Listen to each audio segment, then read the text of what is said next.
अगर किसी भाई के साथ में कोई परेशानी या पीड़ा हो जाए तो वो लोग दिखाई नहीं देते। अपने चेले चपटों के माध्यम से वो जनता में घुस तो जाते हैं, लेकिन जनता की जहां पीड़ा और परेशानी आती है तो वो कहीं दिखाई देने का काम नहीं करते। ऐसा दुर्भाग्य हमारे महेंद्रगढ़ क्षेत्र का। अभी कुछ देर पहले चर्चा हो रही थी कि भी गौ इस तरीके से हमारे अपहरण किए जाते हैं, यहाँ पर उठा के ले जाते हैं। पिछली बार आपने मानेसर में देखा किस तरीके से मानेसर में लोग इकट्ठा हुए और मेवात के लोगों को सबक सिखाने का कार्य किया। मेवात ही नहीं बल्कि राजस्थान सरकार को भी एहसास कराने का काम किया कि अहिरवाल भी कमजोर नहीं है। इस बात के लिए भी आप ताली बजाएं। कई बार कमजोरी का प्रतीक देते हैं लोग। अरे अब तो पानी भी रोहतक और पानीपत और हरिद्वार से ये नहरों का पीने लगे हैं, कुओं का नहीं पी रहे। हम भी कमजोर नहीं है। रोहतक वालों की तरह से हमें भी कॉलर पकड़ने आ गई है, हमें भी बोलना आ गया है, हमें भी लड़ना आ गया है। इस बात के लिए ताली बजाया। किस बात के कमजोर हैं आप लोग? हम कमजोर आत्माएं नहीं रही अब। हाँ, हमारा नेतृत्व तो कमजोर है, इस बात की मैं गारंटी दे सकता हूँ।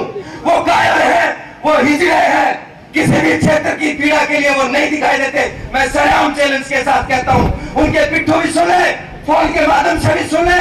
ये गौ माता है।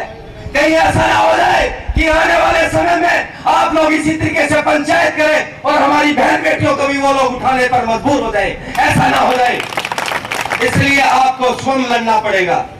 कौन आएगा आपके लिए? आपको खुद लड़ना पड़ेगा। ये मेघन क्लास की चौक पर ये पंचायत इस बात का प्रतीक है कि आप कमजोर नहीं है। चाहे मैं महेंद्रगढ़ के उससे आखिरी छोर से आपके खुराना से लेकर मेरे साथ में सरपंच साहब देशराज फौजी भी आए। हमारी चर्चा चल रही थी कि मेघनवास में आज पंचायत होगी नहीं कि नहीं। हमें यह भी भरोसा नहीं रहता आजकल। जब देखा कि आपके अंदर जोश है, खरोश है, होश है, आप लीडर है, इस बात के लिए कोई इस बात की हम गारंटी देते हैं। साथियों, आज पुलिस ने अभी थोड़ी देर पहले मैं तो सरपंच साहब से कह रहा था, भाई आपकी 17 को पीड़ा हो गई, आपने 2 दिन का समय दे दिया, आपकी पुलिस की छानबीन शुरू हो गई, फिर भी जो कि तू कमाल है भाई। अरे क्या है ये तमाशा? मैं उन नेताओं से भी पूछना चाहता हूँ, उन पुलिस के आला अधिकारियों से भी पूछना चाहता हूँ, क्या तमाशा चल रहा है? ये गौ हत्या के मामले में आप लोग कितनी फिक्सी कर रखी है, मैं आपसे पूछना चाहता हूँ। आपने कई वर्षों पहले देखा होगा यहाँ के क्षेत्र में हमारे पिछले क्षेत्र के अंदर सैकड़ों भैंसे चोरी हुई थी। खुराना बास में 25-30 गांव की महापंचायत हुई और उस पंचायत के माध्यम से जब प्रशासन को डर सताने लगा तो आपकी मेवात से झूठी साची भेड़ बकरियों की तरह से भैंसे चोरी उठाकर आपके किसानों को देने का कार्य किया। ये डर होता है आपके लिए, ये इसलिए आपको कार्य करने चाहिए। इसके लिए साथियों, जिस तरीके से भैंस आ सकती है, आपकी गाय भी रोकी जा सकती है, लेकिन आपका डर होना चाहिए। कई लोग कहेंगे कि विनोद पाली बड़ा आक्रोश में बोलता है। अरे भाई, मैं क्या बनावटी बोलता हूँ? किसी से कोई फीस ले रहा हूँ, किसी से कोई डर लगता है? मैं वही बातें बोल रहा हूँ जो यहाँ माइक पर आकर कोई बोलना नहीं चाहता। अपने दिल में सारी बातें रखते हैं, आपस में चर्चाएं करते हैं, गली नुक्कड़ मोहल्ले हुक्के पर बातें करते हैं। वही बातें सुनी हुई मैं इस माइक के माध्यम से आप जनता में पंचायत के माध्यम से कह रहा हूँ। कोई बनावटी बात नहीं है। आपके अंदर बलवान जैसा फौजी भाई बैठा है, पहले भाई कुलदीप भाई बैठा है, जीवन भाई बैठा है, अनेकों दिलावर परवीन जैसा सरपंच देखिए। हमारे कोई कमजोर कायर सरपंच भी नहीं आजकल। पहले मैं मानता था कुछ बुजुर्ग हमारे इन नेताओं के पिट्ठू थे, आज तो सरपंच भी सीधा सीधा कहने लगे, भाई नेता क्या है, हमने तेरे को दिया, तेरे से कुछ नहीं लिया। ऐसे लोग आपके क्षेत्र में, नई जनरेशन, तीसरी पीढ़ी बदल जाती है, नई जनरेशन आ चुकी है। आपको अब डरने घबराने की जरूरत नहीं है।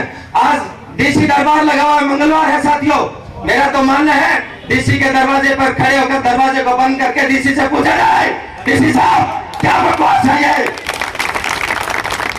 ऐसे अधिकारियों को जब तक आप जिले के आला अधिकारियों से नहीं पूछेंगे तो ऐसी घटनाएं साथी होती रहेंगी। मैं थोड़ा सा इसलिए आक्रोशित आदमी हूँ। मैं आपको घटना बताता हूँ। मेरे पिताजी बीएसएफ में इंस्पेक्टर थे। हमने बांग्लादेश में गौ हत्यारों से अपने फौजियों को भी मरते हुए देखा है। हमने मानेसर में जिस तरीके से घटना घटी वो भी देखी है। ऐसे आए 2 दिन आपकी घटनाएं होती हैं साथियों, लेकिन आपको रोक लगाने के लिए ऐसी पंचायतें नहीं। अब लठ लेकर आप तैयार है लठ के लिए? बोलिए। हाँ, ये प्रशासन के लिए नींद उड़ाने का काम करेंगे। और मेरी मांग एक और मैं मांग करता हूँ, जिन भी उन दारूबाज अधिकारियों ने हमारे सरपंच साहब और जान की जोखिम डालने वाले लोगों के साथ बदतमीजी की है, उनको टर्मिनेट किया जाए। कोई छानबीन नहीं होनी चाहिए, ताकि उनको एहसास हो सके कि साहिवाल क्षेत्र में भी लोग अपना अधिकार और लड़ना जानते हैं, क्योंकि ऐसे अधिकारी, ऐसे पुलिस वाले इस क्षेत्र में कोई जगह नहीं रखते।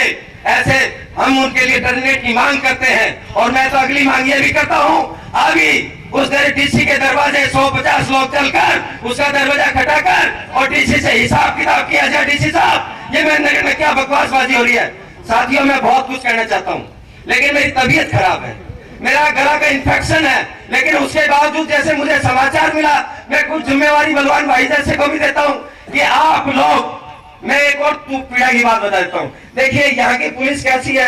हम मुख्यालय की मांग करें, हम मेडिकल कॉलेज की मांग करें, हम IMT मांगे, आपके टूटे फूटे रोड मांगे, अगर रोड के किनारे भी बैठ जाए तो हमारे पर दर्जनों मुकदमे दर्ज करती है। यहाँ की महेंद्रगढ़ की पुलिस ऐसी है, हमें इनाम मिलता है। साथियों, ऐसी हालात है यहाँ महेंद्रगढ़ के। मैं कोई घर में डरने वाली बात नहीं बता रहा आपको, ऐसे हमारे साथ होता है। मेरे पे मुकदमा दर्ज हो जाते हैं। आज भी शायद ये कहेंगे कि विनोद पाली घेर घोट के लाए हो, या तो इनका मुकदमा लगवाओगे या इन्हें जेल में ठुकवाओगे, तो विनोद पाली का ही पहले मुकदमा ठोक दो। तो मेरा मानना है कि सबसे पहला मुकदमा मेरे लिए तैयार है, आपके लिए साथ खड़ा रहूंगा। बहुत बहुत धन्यवाद आपका साथियों। जो भी कमेटी निर्णय लेगी, पंचायत निर्णय लेगी, विनोद पाली आपके साथ था, है और रहेगा। जय हिंद, जय भारत। भारत माता की, भारत माता की, भारत माता की, गौ माता की, छत्तीस बिरादरी की, पंचायत एकता। बहुत बहुत धन्यवाद। विनोद चेयरमैन, उस घटना के अंदर ये उन अपराधियों के पीछे कम से कम 2 घंटे अपराधियों के साथ इनकी जद्दोजहद चली, उस घटना के प्रत्यक्षदर्शी हैं। इनसे निवेदन करूंगा कि अपने विचार रखें और सारी घटना से हमें अवगत कराएं। भाई विनोद जी चेयरमैन। मान व सम्मान के योग्य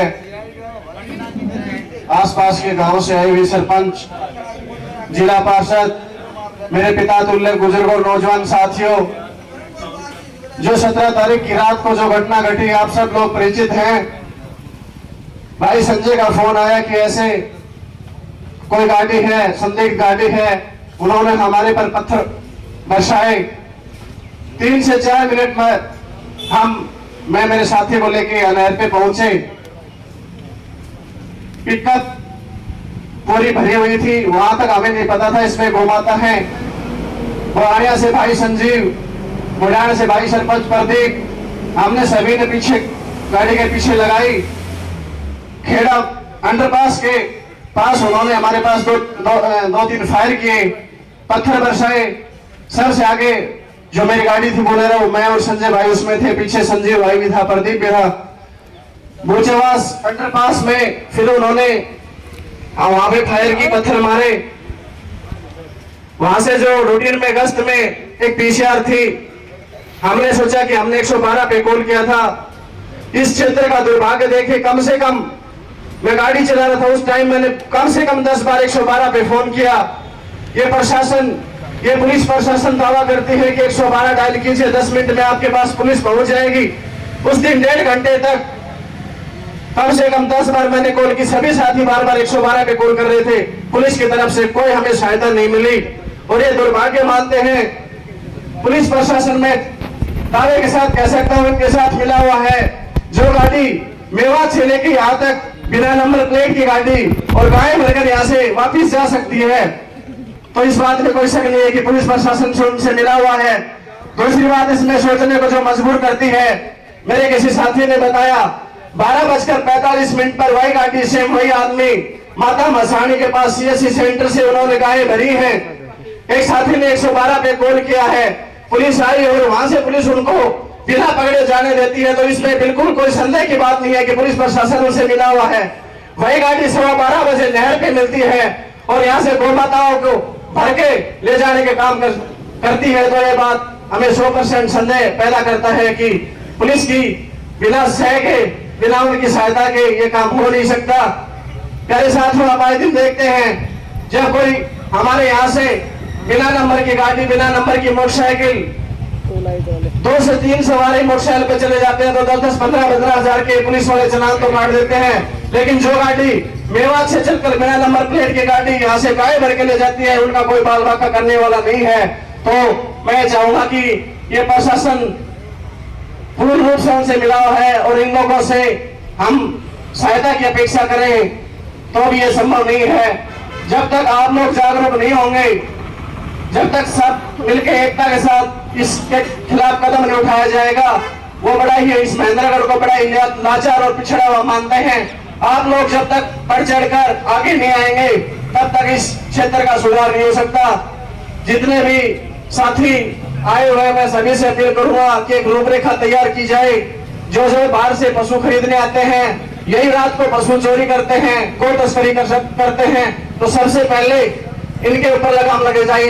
तो आप लोग जो रूपरेखा बनाएंगे, हम आपके साथ मिलकर पूर्ण रूप से सहयोग देने का आश्वासन करते हैं। जय हिंद, जय भारत। पार्टी से मनीष यादव भी महापंचायत में पहुंचे हैं यहाँ धन्यवाद पर, और काफी समय से यहाँ पर महापंचायत चल रही है। डॉक्टर मनीष जी वही बातचीत हैं, कर रहे थे कि आसपास के उनका भी यहाँ पर स्वागत और अभिनंदन। प्रतिनिधि यहाँ पर मौजूद हैं। साथियों, सबसे पहले मैं यही आप सारी सरदारी से विनती करता हूं कि आज 11 आदमियों की एक कमेटी बनाकर जब कोई निर्णय लिया जाए तो आप सबके सर उन सब साथियों के साथ जुड़ने चाहिए, क्योंकि हमारी एकता ही हमारी ताकत है। अगर हम बिखर जाएंगे तो साथियों फिर मुझे नहीं लगता कि कोई महापंचायत होगी। वैसे भी आपके लिए सौभाग्य का दिन है। इस महापंचायत में जिले का मालिक आ रहा है, भाई राकेश आपके बीच में आए हैं, तो आपकी ताकत और हौसला बढ़ाने के लिए आपके बीच में आए हैं। हमें नहीं जाना डीसी के घर, हमें नहीं जाना एसपी, क्योंकि हम 2 बार उनको अवगत करा चुके, घटना के बारे में बता चुके। आज डीसी स्वयं आएगा, एसपी आएगा और वो बताएगा कि हमने क्या किया है। अगर उन्हीं के दरवाजे पर फिर धक्के खाएंगे तो साथियों फिर एक आश्वासन मिलेगा। जब सारी सरदारी यहाँ पर बैठी है तो हम किस लिए जाए डीसी के पास। आज एसपी यहाँ पर आया हुआ है, चाहे हमें नसीबपुर की जेल भरनी पड़ो, हम और विनोद पाली आप सबके साथ उस जेल में जाने वाले होंगे तो हम जाएंगे। हम भी सरकार के आदमी हैं, लेकिन हम इलाके की सरदारी के लिए आए हैं। अगर सरकार हमसे कुठाराघात करे तो गिरेबान पकड़ना हम जानते हैं। साथियों, आजादी की जब लड़ाई थी तो साथियों भगत सिंह, राजगुरु और सुखदेव पता नहीं कितने लोगों ने फांसी खाई थी, लेकिन आज भले ही गांधी नोटों पर हो, लेकिन दिलों पर आज भी भगत सिंह और राजगुरु हैं।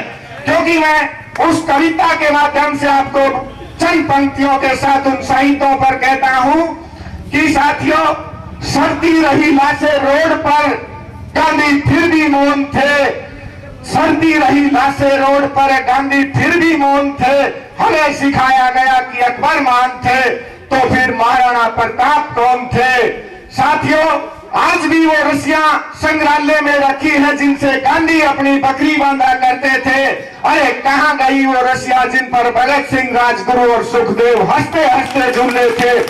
साथियों, आज भी बड़ी तकलीफ होती है, क्योंकि इलाके की सरदारी के अंदर आज हम उन लोगों को चंद साथियों, जब भी चुनाव का वक्त आता है, हम पलक पावड़ों पे बैठा के उनको इस इलाके की चौधरी के लिए भेजते हैं। लेकिन आज 10 दिन की घटना हो गई, कोई आपके बीच में वो नुमाइंदा नहीं गया जो इस विधानसभा का नेतृत्व करता है। लेकिन साथियों, पंचायत कोई बात समाई क्यों सारी सारा पंचायत